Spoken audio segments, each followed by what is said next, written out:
یوه ورځ په یوه سیمه کې اعلان وشو چې قاتل په دار ځړول کیږي. ډلې ډلې خلک یې نندارې ته راغلل. قاتل په داسې حال کې چې سترګې یې تړلې وې، لاسونه یې ورزالانه وو، څو پټمخو عسکرو د دار تختې ته پورته کړ او پرې په غاړه کې پړی واچوه. خو د پړي له کش کولو سره سم د سیمې یو ارواپوه راورسېد او غږ یې وکړ چې پړی کش نه کړئ، نهایت ضروري خبره لرم. عسکرو ته امر وشو چې قاتل په دار نه کړئ، او د دار د امر اجرا کوونکي آمر ارواپوه ته وویل دا دی، دار مو وځنډاوه، مهرباني څه دی ویل.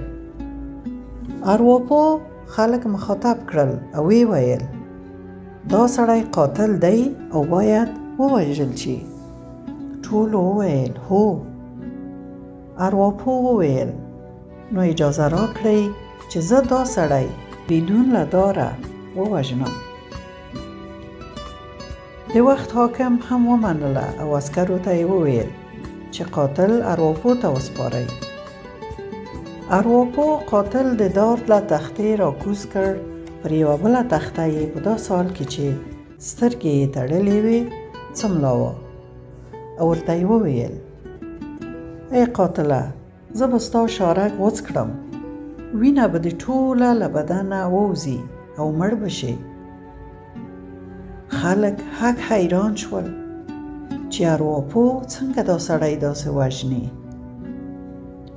ارواپوه له جیبه یوه ښیښه راوایستله، د سړي په لاس یې کش کړه. قاتل د سوزش احساس وکړ، حال دا چې د لاس پوستکی یې هم نه و ګرېدلی.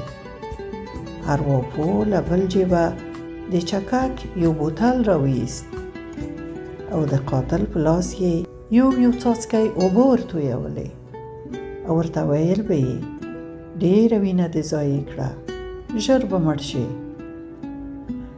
قاتل هم چې د اوبو لوندوالی احساساوه او لیدلی یې نه شوی، فکر یې کاوه چې ارواپوه یې د لاس رګ غوڅ کړی او وینه ترې روانه ده، حال دا چې پوستکی یې ګرېدلی هم نه و.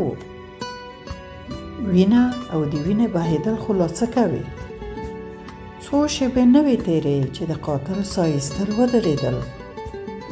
ویې ښود چې مړ شوی دی. هو، هغه مړ شوی و، خو په چاړه یا د دار په پړي نه، بلکې په باور یا تلقین وژل شوی و. نو که په کومه وړه ناروغۍ اخته شوي یې، له ستونزې سره مخ شوي یې، په باور یا تلقین یې مه اټوئ، ځکه باور هست نشت کوي او نشت هست کوي. ښه به دا وي چې د غلط باور یا ناهیلۍ پر ځای خوش باوره اوسو.